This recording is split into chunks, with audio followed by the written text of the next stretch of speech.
সম্পর্ক আর গাছের পাতার মাঝে কোনো পার্থক্য নেই। আজ সতেজ আছে, কাল শুকিয়ে যাবে, পরশু ঝরে যাবে। সব সময় প্রস্তুতি নিয়ে রাখুন, কারণ প্রকৃতি আর মানুষ কখন বদলে যাবে বুঝতেই পারবেন না।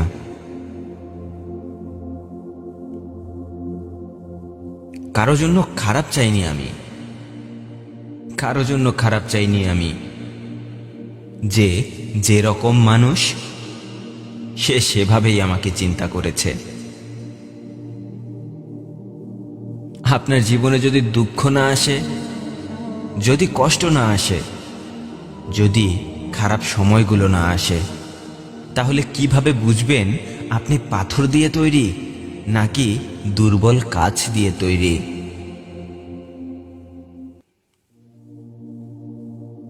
কষ্টের কথাগুলো এরকমই হয় ভাই।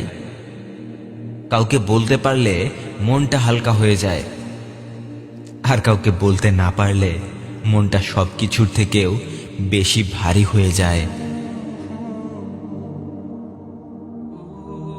যেভাবে নদীর পানি বয়ে চলে গেলে আর ফিরে আসে না, তেমনিভাবে খুব কাছের মানুষটার কাছ থেকে ধোঁকা খেয়ে দূরে চলে গেলে সেই মানুষটাও আর ফিরে আসে না। যদিও বা ফিরে আসে, সম্পর্কটা ঠিক আগের মতো থাকে না। হ্যাঁ, ফিরে আসলেও সম্পর্কটা আর আগের মতো থাকে না।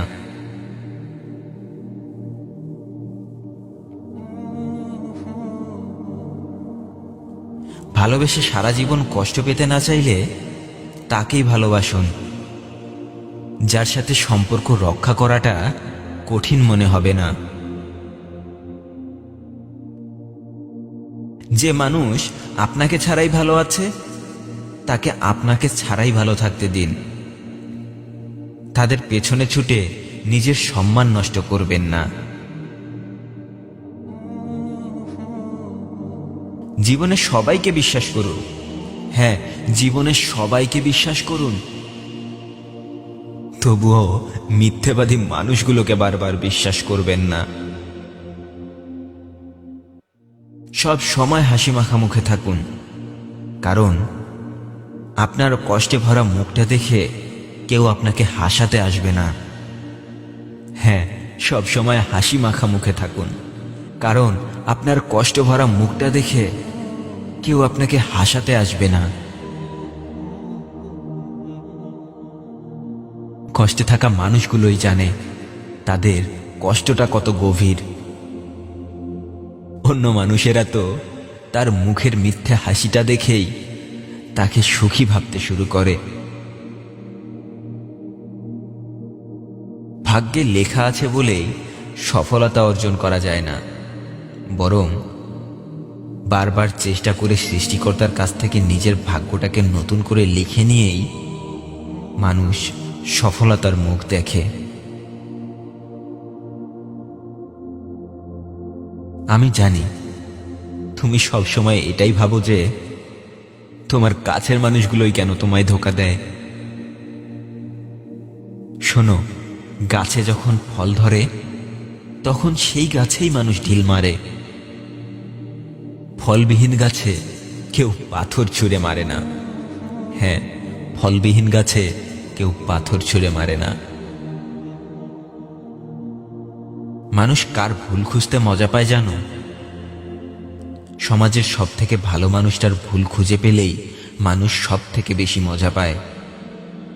আর সমাজের সব থেকে খারাপ মানুষটার ভুলগুলো জানা সত্ত্বেও সেই মানুষটার কথা কেউ বলতে চায় না। যদি তুমি বুঝতে পারো যে তুমি সঠিক রাস্তায় আছো, তাহলে কারো কথা শুনে মন খারাপ করো না, কারণ তোমার সৃষ্টিকর্তাকে তোমার অভিযোগগুলো জানাও। তিনি তোমায় কখনো ফিরিয়ে দেবেন না। জীবনে তারা কখনোই সফল হতে পারে না যারা অনেক চালাক, অনেক বুদ্ধিমান এবং অনেক পরিশ্রম করতে পারে। বরং সফলতা তো তারাই অর্জন করে যাদের নিজের উপর বিশ্বাস থাকে। নিজেকে সবসময় এই কথাগুলো বলুন, আমি কষ্ট পাব, আমি দুঃখ পাব, ব্যথা পেয়ে মাটিতে গড়িয়ে গড়িয়ে কাঁদব, তবুও হামাগুড়ি দিয়ে হলেও আমি সামনে এগিয়ে যাব। আচ্ছা, কখনো কি শুনেছেন জীবনে একবার মাত্র চেষ্টা করেই কেউ সফলতা অর্জন করে ফেলেছে? না, কেউ একবার চেষ্টা করে সফলতা অর্জন করেনি। সফল মানুষেরা বারবার হেরে গিয়েও আবার চেষ্টা করে, আর ব্যর্থ মানুষেরা একবার হেরে গেলেই হাল ছেড়ে দেয়।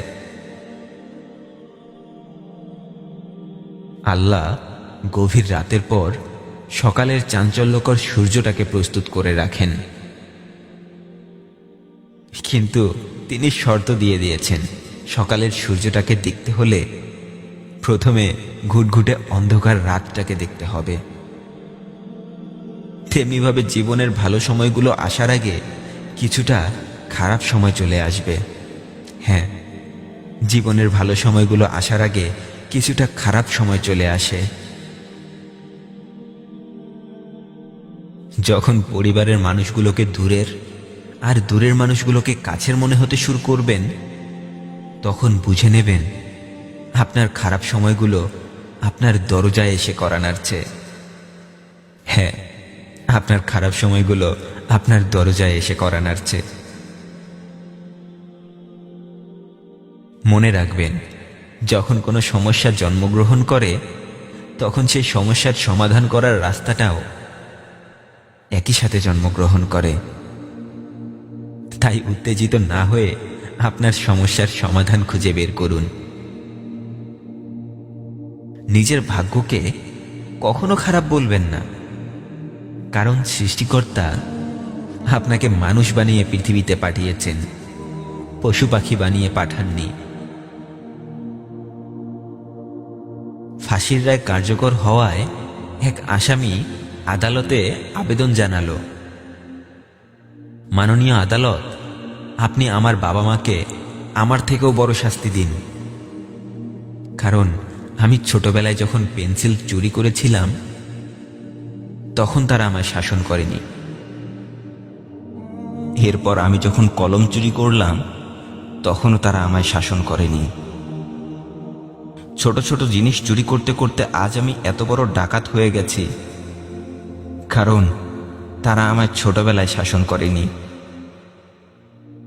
তাই আমাকে ফাঁসি দেওয়ার আগে আমার বাবা মাকে ফাঁসি দিন। যদি ছোট বাচ্চাকে খেলনা না দেয়া হয় তাহলে তারা কিছুক্ষণের জন্য কাঁদে, আর তাদের যদি সুশিক্ষা না দেয়া হয় তারা সারা জীবনের জন্য কাঁদে। বাবা মায়ের দ্বারা শাসন হওয়া বাচ্চা শিক্ষকের দ্বারা সুশিক্ষিত হওয়া শিক্ষার্থী, আর স্বর্ণকারের দোকানে লোহা দিয়ে পেটানো সোনা একসময় সবার কাছে সম্মান এবং ভালোবাসার কারণ হয়ে ওঠে। একদিন এক মানুষ কোয়েল পাখিকে বলল, তোর শরীরের রং যদি কালো না হতো তাহলে অনেক ভালো হতো। সে সাগরকে বলল, তোর পানি যদি লবণাক্ত না হতো তাহলে অনেক ভালো হতো। সে গোলাপকে বলল, তোর শরীরে যদি কাঁটা না থাকতো তাহলে কতই না ভালো হতো। তারা তিনজন একসাথে মানুষটাকে উত্তর দিল, হে মানুষ, তোর মাঝে যদি অন্যের ভুল খোঁজার অভ্যাসটা না থাকতো তাহলে কতই না ভালো হতো। একটি তালা চাবি দিয়েও খোলা যায়, আবার শক্ত হাতুড়ি দিয়ে পিটিয়ে পিটিয়েও খোলা যায়, কিন্তু হাতুড়ি দিয়ে পিটিয়ে খোলা তালাটি আর কখনো লাগানো যায় না, আর চাবি দিয়ে খোলা তালাটি বারবার লাগানো যায়। তাই কারো সাথে সম্পর্ক তৈরি করতে হলে ভালোবাসা নামের চাবিটি দিয়ে সম্পর্ক তৈরি করুন, হিংসা বিদ্বেষ আর অহংকার দিয়ে নয়। ভালো থাকবেন। ভিডিওটি ভালো লাগলে সবাইকে শেয়ার করে দেখার সুযোগ করে দেবেন, আর আমার চ্যানেলে নতুন হয়ে থাকলে আমার অন্যান্য ভিডিওগুলো দেখুন। ভালো লাগলে সাবস্ক্রাইব করে রাখুন। ধন্যবাদ সবাইকে।